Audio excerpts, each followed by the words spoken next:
And then I don't say Kaddish, we have a small ceremony, and it was incredible. And afterwards, people approach and say, "We have a festivities in the village. Come, come, come." They were near near the church, preparing for festivities, and also we saw the old school house there, and then we went back to Chernovitz. We were in many places, but this is what relates to when we were in Chernovitz. In Chernovitz there were many synagogues, but now there is only one working, and the place the great temple was, in part how you say, the cupola, La coupole? Was destroyed, and they built something else. And instead of the great temple, there is a billiard place and all kind of things. And yes, well, when we park near one of the streets, suddenly appear a man also about Aaron's age, and he asked in German. Then it was Jewish, yes. He asked, "What are you? Who are you? And what are you doing here?" He heard that it's Hebrew, and Aaron said, "We came from Israel, and we are we are visiting the city. We are not." And then he said to him, "You come from Israel. Maybe you know a writer, Aaron Appelfeld?" And Aaron said to him, "I am Aaron Appelfeld." And he called. I was already up in the bus, and he called me, "Judith, come quickly." And the man was completely astonished, and he said, "I am from the village, from Dachenitz. I used to come to the house, and my uncle was your father's associate in the business, and his name was Rappelfeld." And then it was, he remained with us. And we met several Jewish people there, and usually, because the economic situation was so bad, usually they pay them for the, and they want to pay him, and says, "No, this by no means," because they took us to several places, and he didn't want to accept. And he knew exactly also what happened, and also they told that usually the festivities of Purim, with people dressed on and make shows. They used to come to Aaron's grandfather's house to represent and to get money, and Aaron said, how come that I don't remember?" He says, "Well, but you were the only child, and they keep you all the time. You were not going around."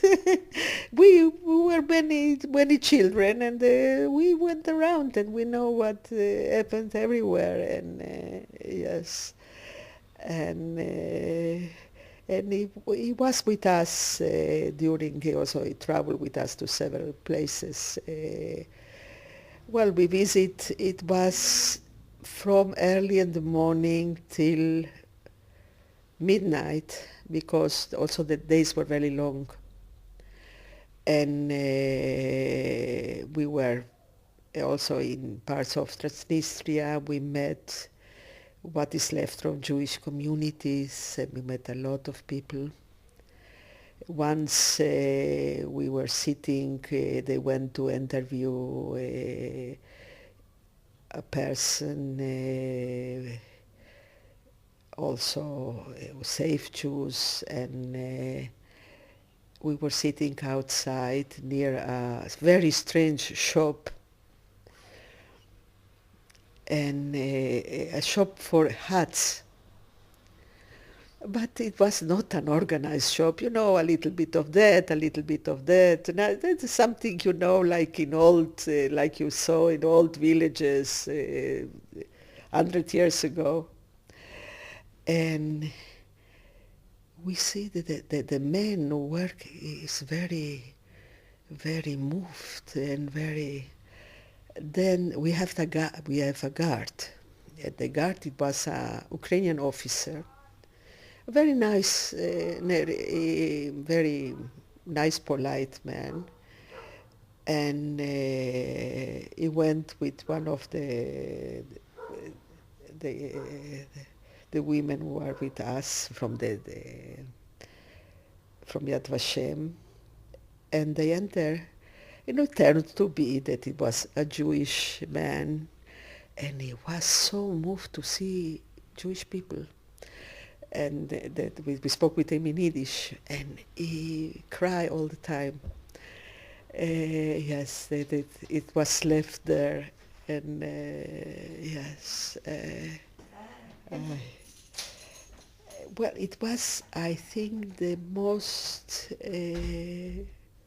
for me, the most moving from all our travels, meaningful experience. Yes, also. And strangely enough, it was not strange. Even I never been there, because of our books. I found that I know the place. Yes, the big forests, the tall trees. Of course, there are all kind of things that happened. We visit terrible places. Now we visit. We used to be a camp. Was a palace, in fact, of Graf Potocki, and afterwards was taken over by the Red Army and became a convalescence home. And afterwards, the Germans made from it one of the terrible places. People died there. The river was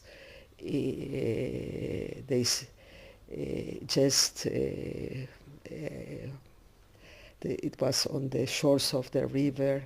If people wanted to go to the water, or that they shoot them from the other side. Diabolic place. It's incredible things they've done. And until today, even there are gardens and forests and beautiful vegetation and statues. And that is something ill in all of this, yes. And this Pechora. And what is interesting that in the signs they said that Soviet citizens were killed there, not Jews.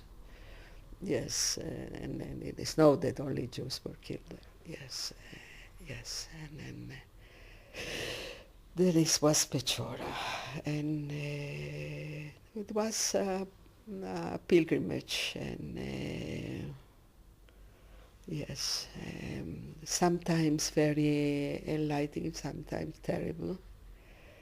And it was also the meeting with people, with Jews, with not many Jews were left there, and mainly in Chernovitz, only a handful of Jews from Chernovitz, very old Jews, who spoke German, and it were they, and most the people who are there are Russian Jews who were in the Russian army and were settled there. Yes, and we met them but it was wonderful to see the buildings of the opera house, the community house that in part was only one level is in the Jewish community ends, and all kind of institutions. They were Jewish institutions, and also the university was built with Jewish money. And you can see even there are Stars of David around the bishop's house. And but one of the very strange things that happened, we arrived to a terrible place with Mogilev. It was a feeling like the end of the world is in the border with Moldavia, and by the book on Dniester, no, by the Dniester, I think, and it was the place that people arrived from the deportation after they were deported to the Transnistria. And they found for us a guest house who was inside how you call it, a sport field. You know, it's not a good connotation because there are all kinds of associations. Yes, with a drunken man who was in charge, and they took us for dinner. It was very late, and immediately we were surrounded by police with guns and things. We didn't know if they are taking care of us or it was not clear, but well, they were protecting in some ways, and we came to a kind of square, closed square, with and it was music in loud music, and you know what they were playing? Come on, Barbie, let's go party.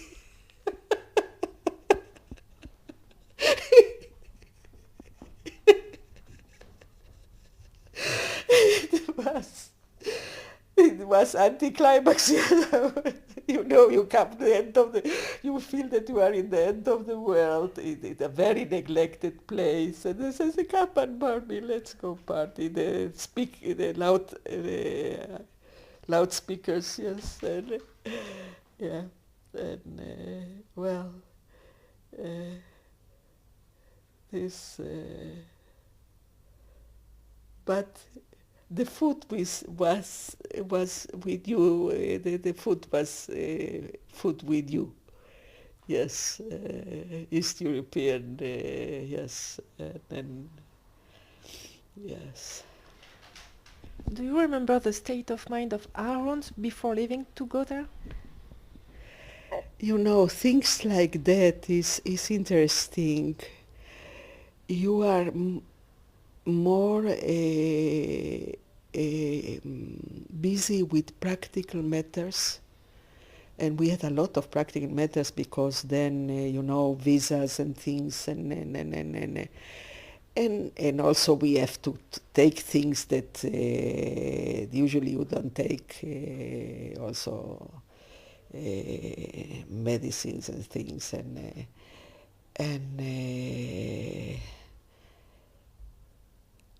we didn't know exactly what to expect.